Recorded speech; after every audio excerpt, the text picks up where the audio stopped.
Nah, selanjutnya kita lanjut ke esai, yaitu terkait soal nomor 1 sampai 3 ya teman-teman. Nah, di sini untuk soal nomor satunya, jelaskan mengapa pemerintah itu perlu berperan dalam barang publik pendidikan dan apa peran yang dapat dilakukan pemerintah, khususnya dalam pendidikan tinggi. Nah, jadi untuk soal nomor pertama ini, kita lihat, nah mengapa pemerintah itu perlu ya terlibat dalam pendidikan gitu. Nah, di sini ada 5 teman-teman, ada 5 alasan. Nah, yang pertama itu terkait produktivitas, kemudian yang kedua terkait kewarganegaraan, yang ketiga terkait kegagalan pasar kredit, yang keempat itu terkait kegagalan untuk memaksimalkan utilitas keluarga, dan yang terakhir itu terkait redistribusi. Nah, yang pertama di sini terkait produktivitas. Nah, jadi sebagian besar itu ekstra produktivitas dari pendidikan itu terinternalisasi gitu, artinya hanya berefek di individu. Nah, namun ada beberapa juga manfaat sosial yang terjadi gitu, yang terjadi dalam dua cara. Nah, yang pertama itu spillover ke pekerja lain. Nah, jadi produktivitas seseorang itu dapat meningkatkan produktivitas rekan kerja mereka gitu. Nah, kemudian yang kedua yaitu terkait pajak. Apabila produktivitas seseorang itu tinggi, nantinya pajaknya di sini gajinya akan tinggi ya maksudnya. Nah, gajinya akan tinggi, maka dengan gaji yang tinggi ini nanti akan terkena pajak yang tinggi gitu. Nah, dengan demikian pemerintah itu akan mengumpulkan lebih banyak pajak. Nah, kemudian yang kedua terkait kewarganegaraan, teman-teman. Nah, jadi pendidikan itu membuat orang menjadi warga negara yang lebih bertanggung jawab. Nah, akibatnya nanti warga negara tersebut akan berpartisipasi lebih besar dalam demokrasi dan juga akan mengurangi kriminalitas gitu. Nah, yang ketiga terkait kegagalan pasar kredit.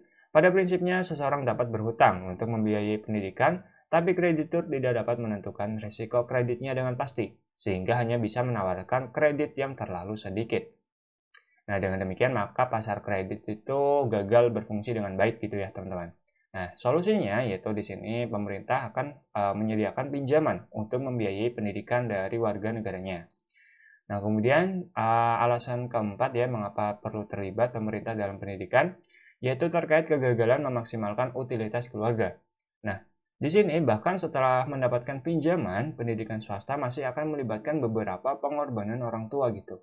Nah, tanpa public provision, maka beberapa anak pintar tidak dapat memaksimalkan kemampuannya karena keegoisan orang tua gitu.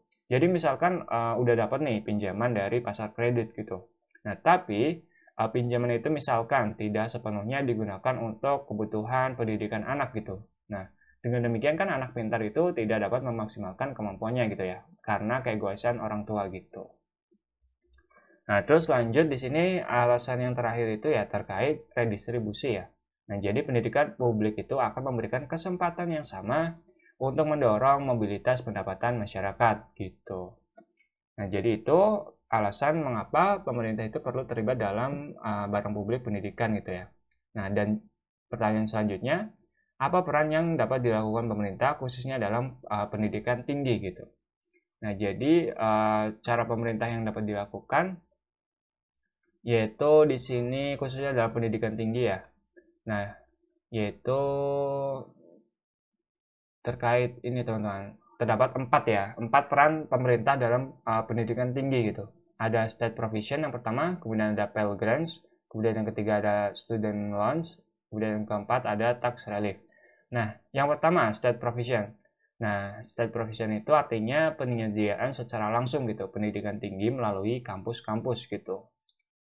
Nah, kemudian yang kedua terkait Pell Grants yaitu subsidi pendidikan tinggi untuk keluarga miskin agar membantu biaya pendidikannya gitu. Nah, ini contohnya yaitu beasiswa bidik misi ya. Nah, selanjutnya yaitu terkait student loans.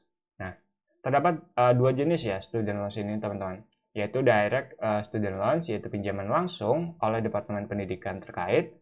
Kemudian juga terdapat guaranteed student loans, artinya yaitu pinjaman oleh bank swasta dan dijamin oleh pemerintah gitu. Nah, kemudian yang terakhir yaitu terkait tax relief. Nah, kredit pajak akan diberikan kepada keluarga yang memiliki anak sedang berkuliah gitu. Jadi nantinya pajak yang dikenakan ini akan menjadi lebih kecil gitu ya apabila terdapat anak yang sedang berkuliah gitu. Nah, jadi itu peran pemerintah dalam pendidikan tinggi. Nah, kita lanjut soal nomor 2 yaitu terkait model T-Baud. Nah, jadi untuk poin A-nya jelaskan mengenai model T-Baud dalam penyediaan barang publik lokal gitu. Nah, jadi Di sini kita akan lihat dari di sini jawaban soal bahas ya, teman-teman.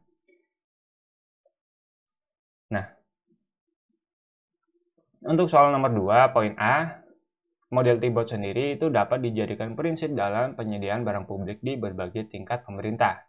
Nah, menurut model T-Bot, sejauh mana barang publik harus disediakan di tingkat lokal ditentukan oleh 3 faktor, teman-teman, yaitu tax benefit linkage, kemudian terdapat keberadaan eksternalitas positif atau efek spillover, dan yang ketiga yaitu skala ekonominya.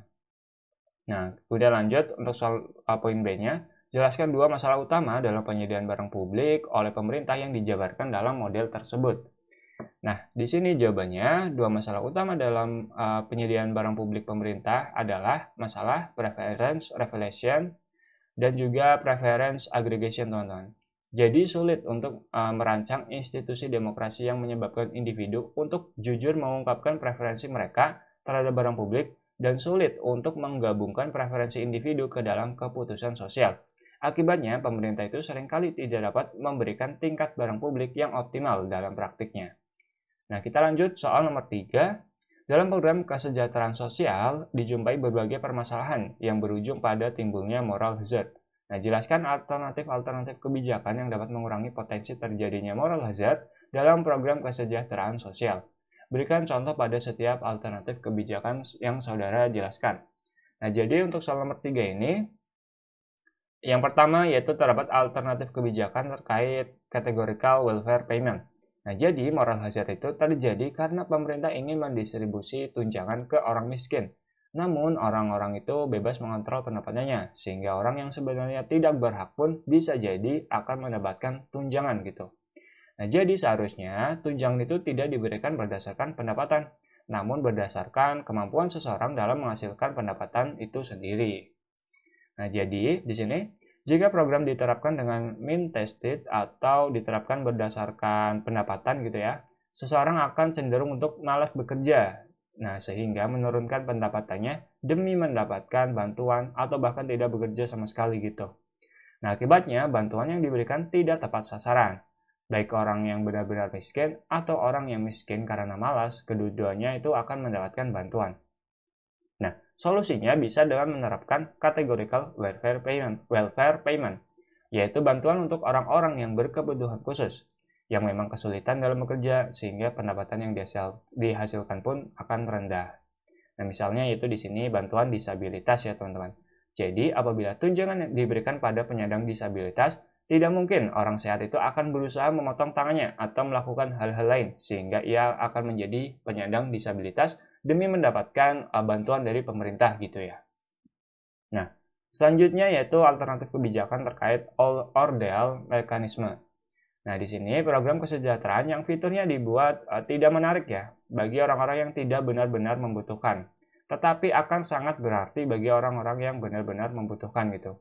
Nah, penargetannya itu akan lebih tepat sasaran dan efisien. Misalnya, yaitu program makanan gratis gitu ya. Nah, tetapi orang-orang yang ingin makanan gratis ini harus mengantri dalam waktu yang lama gitu. Nah, orang yang tidak benar-benar butuh makanan gratis pasti akan malas mengantri. Sedangkan orang yang benar-benar membutuhkan makanan gratis, mereka akan rela mengantri meski lama gitu ya. Nah, contoh lain lagi yaitu terkait program beasiswa. Nah, kita tahu nih bahwa syarat mendapatkan beasiswa itu sangat banyak dan rumit, sehingga hal tersebut akan membuat malas untuk mengurusnya bagi orang-orang yang tidak benar-benar membutuhkannya. Nah, tetapi akan sangat berarti untuk orang yang benar-benar membutuhkannya gitu. Nah, terus lanjut, terdapat alternatif kebijakan terkait outside option, atau di sini increasing outside gitu ya. Nah, jadi pemerintah itu mencoba meningkatkan gaji orang-orang yang berpendapatan rendah supaya mereka tidak lagi berada di bawah garis kemiskinan dan tidak lagi mendapatkan tunjangannya. Nah, caranya bisa dilakukan yaitu yang pertama pelatihan. Pemerintah tidak memberikan tunjangan kepada pekerja, namun memberikan pelatihan pada pekerja. Apabila kompetensi pekerja bertambah, gajinya pun akan bertambah. Nah, jadi di sini lebih ditekankan untuk menambah kemampuan dari pekerja itu sendiri ya. Baru setelah itu pekerja itu dapat menghasilkan gaji yang lebih tinggi lagi gitu daripada langsung dikasih uang gitu, teman-teman. Nah, selanjutnya caranya yaitu dengan subsidi pasar tenaga kerja. pemerintah tidak memberikan tunjangan kepada pekerja, namun memberikan subsidi kepada perusahaan yang akan disalurkan ke pekerja melalui gajinya. Jadi pekerja itu akan terpaksa produktif gitu agar mendapatkan gajinya gitu. Nah, kemudian di sini cara selanjutnya lagi yaitu child care atau penitipan anak ya. Jadi pemerintah itu tidak memberikan tunjangan kepada pekerja, namun memberikan subsidi kepada penitipan anak. Nah, hal ini akan meningkatkan produktivitas orang tua karena bisa menitipkan anaknya dengan biaya yang terjangkau, lalu bekerja. Nah, seperti yang kita tahu ya, jadi di Indonesia sendiri banyak yang misalkan menjadi ibu rumah tangga atau sebagainya, itu memang karena anaknya itu harus dirawat gitu, atau tidak bisa ditinggal gitu ya teman-teman. Nah, jadi dalam hal ini pemerintah itu memberikan solusi gitu dengan cara memberikan subsidi ke penitipan anak gitu. Nah, dengan dititipkan anaknya ke penitipan anak dengan biaya yang terjangkau, nantinya orang tua bisa bekerja dan lebih produktif gitu ya. Jadi nantinya di sini akan timbul ini ya penghasilan yang tambahan gitu ya.